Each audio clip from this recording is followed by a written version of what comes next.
Sexta leitura de Parashat Trumá, você vai fazer o altar de madeira de acácia, 5 amot de comprimento, 5 amot de largura, quadrado vai ser o misber, o altar, e 3 amot de altura. Diz Urashi pra gente, 3 amot de altura, pela opinião de Rabi Yehuda, é literalmente assim. Rabi Yosei fala não, aqui usou a expressão ravua, quadrado, e no altar que ficava dentro, no altar que era feito incenso, que era o altar de ouro, está usada a mesma expressão, ravua, quadrado. Assim como lá a gente encontra que a altura dele era 2 vezes a sua largura, aqui também a altura era 2 vezes a largura. Mas está escrito no versículo claramente 3 amot de altura. Isso aqui é do sovev para cima, de uma borda que tinha para cima, como já vamos ver na continuação. Você vai fazer protuberâncias sobre os 4 cantos, 4 lados do misber. Dele mesmo vai ser essas protuberâncias, a partes a mais, essas pontas, e você vai cobrir o misber de nechosh, de cobre. O que quer dizer dele vai ser essas protuberâncias? Não pode fazer de algo separado e depois somar, grudar e juntar. Vai cobrir justamente com cobre. Por que o cobre? Porque não prata, ouro, como nas outras coisas que a gente viu, para perdoar sobre a arrogância, azut metzah, a testa descarada, mitzraha nehushá, quer dizer descarada, e também tem a etimologia de nechosh, de cobre. Então, fazendo essa alusão, o altar que é para perdoar os pecados, que vem da arrogância, tinha o cobre. Isso vai fazer para o altar sirotav, um tipo de panelas para tirar a cinza, e também as suas pás, seus potes para receber o sangue, seus ganchos. Vamos ver todas as descrições no Rashi. Todos esses utensílios devem ser de nechoshet, de cobre. Sirotav era como se fossem umas panelas. Para que serviria essas bacias, essas panelas? Ledashno, para tirar o deshen, para tirar a cinza e colocar ali. Como que se traduz lemisfeikitmi, lesfot, colocar, tirar o cinza para lá. Interessante que a palavra deshen é cinza e ledashno aqui seria tirar a cinza. Porque no hebraico é muito comum, a gente encontra palavras que servem para construir e para destruir, ou seja, servem para os dois lados. Por exemplo, vatashresh sharasheia, que é enraizar, evil mashrish, uma maldade enraizada. Ou ao contrário, arrancar o cereal, tesharesh. Então usa a mesma palavra para enraizar e para arrancar a raiz. Ou bisefe aporiá, ou mesaef, também a mesma coisa, de plantar, de crescer ou de arrancar. Outro, itzmo, shiber atzamav, quebrou os ossos. E assim também a gente encontra, vaiskelu avanim, e apedrejaram, e ao contrário, saklu meven, tiraram a pedra. Então, a palavra, mesma etimologia pode ser usada para jogar a pedra e para tirar a pedra. A mesma coisa aqui, ledashno, seria tirar a cinza. E a av, com a tradução do que traduz, eram tipos de pás que eram pegos as cinzas. Era como se fosse uma tampa de panela de metal fino com uma mão, em outras palavras, uma pá. O miserikotav é exatamente aqueles potes, aquelas bacias compridas para receber o sangue do animal quando era feito a shihitá. Mislegotav era um tipo de gancho torto, exatamente para você conseguir fincar na carne e mexer, virar ao lado, coisa assim, nas brasas da fogueira do misber, exatamente para poder agilizar a queima. Na linguagem dos Ramim, tsinoriot. Martotav era um outro tipo de pá que tinha um recebimento maior, ou seja, cabia mais brasas ali para poder pegar as brasas do misber, exatamente para poder levar para o misber interno, o misber do incenso, para poder fazer o incenso ali, pegava as brasas do misber de fora para levar lá para o misber do incenso. E por você ter que mexer, buscar e tirar o fogo, as brasas dali, chama de martot, que é o verbo lartot esh, né? Tirar o fogo, pegar o fogo do seu lugar. Como o versículo fala, será que um homem pode pegar fogo no seu colo? Modo de falar. Lechol kelav, para todos os seus utensílios, é igual todos os seus utensílios. Todos os utensílios são feitos de cobre. A palavra para, o le, né, a gente pode desconsiderar na tradução. Você vai fazer para o altar um mirbar, uma treliça, que é feita como uma rede, ou seja, furada, não total, de cobre. Você vai fazer sobre essa treliça 4 anéis de cobre, sobre os 4 lados, 4 extremidades, para carregar futuramente o misber, como já vamos ver. Mirbar é linguagem de kevará, de peneira, quer dizer, toda furadinha.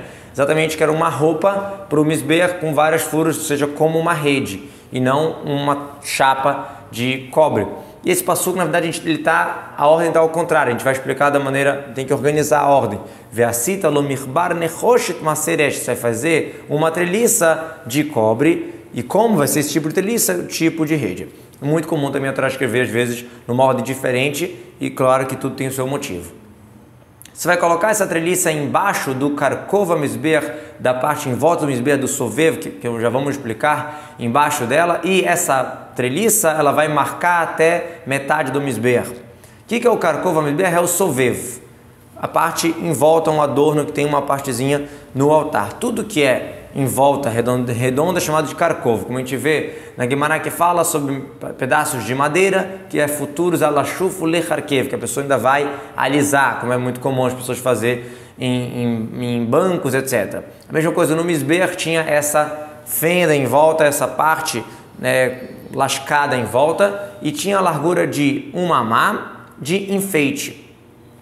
Onde que ficava isso aqui? No final das 3 amot da altura. Se a gente for seguir a opinião que a gente falou antes, que a altura era de 10 amot, 2 vezes o seu comprimento, e isso que o Passuco fala 3 amot é só dessa borda, desse enfeite para cima. Agora, sovev no sentido dos Koanim andarem e rodarem por ali, não tinha nesse altar de cobre, no altar que era do tabernáculo, tinha no altar do templo.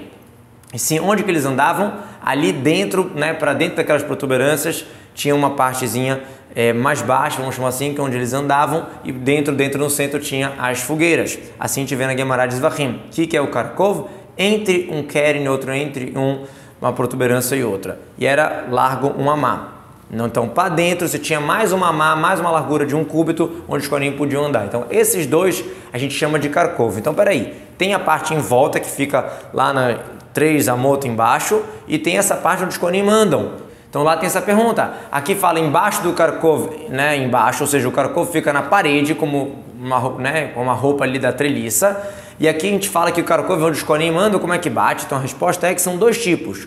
Um é de enfeite, um é para os kohanim não escorregarem. Então o da parede era o enfeite, e embaixo dele que ficava essa treliça de cobre, e era exatamente o sinal da metade da altura do altar. Ou seja, se a gente explicar que o altar tinha 10 amot, de acordo com a sua opinião, então você tem 3 amot e no final fica essa enfeite do Sovev, do Karkov, embaixo disso você tinha mais 2 amot de treliça, então ficaria 5 amot. Abaixo dessa treliça é a parte de baixo do altar. Acima é a parte de cima. Igual como no Mizbeach, no altar que tinha no Beit HaMikdash, no Beit Olamim, na casa eterna, ou seja, no Beit HaMikdash, tinha um fio vermelho marcando exatamente qual, para poder saber o que sangue jogar em cima, que sangue jogar embaixo, que tinha leis do Korbanot, algumas vezes era jogado em cima, às vezes embaixo.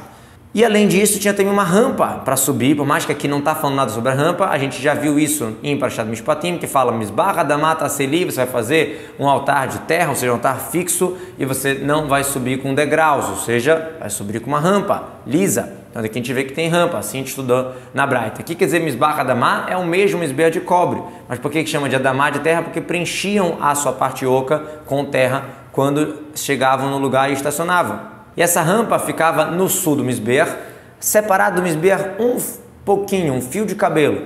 E os seus pés chegavam praticamente até o final da rede que servia como pátio, como vamos estudar no Romagem de amanhã. Como ela era muito comprida, de acordo com essa altura, que era 10 amot, para ter uma rampa ali você tinha que ter uma rampa de 30 amot para realmente descer. Então era praticamente chegando já, quase tocando na parede desse pátio que tem em volta do tabernáculo que a gente vai estudar no Romagem de amanhã. Pela opinião que diz que não, que a altura era só 3 amot mesmo, então o comprimento da rampa era só 10, não precisava disso tudo. Assim, diz Urash, eu encontrei na Braita, na Mishnah, que fala bem Midot, e essa questão que o Mizbeach ficava separado, a rampa separada do altar um pouquinho, isso a gente vê na Gemara, aprende de um versículo. Você vai fazer varas para o altar, varas de acácia, e você vai cobrir elas também de cobre. Você vai trazer essas varas nos anéis, aqueles anéis que a gente falou que ficavam na treliça, e essas varas vão ser sobre os 2 lados do Mizbeach ao carregar ele, Batabaot, esses anéis que a gente citou antes, que foram feitos nas varas.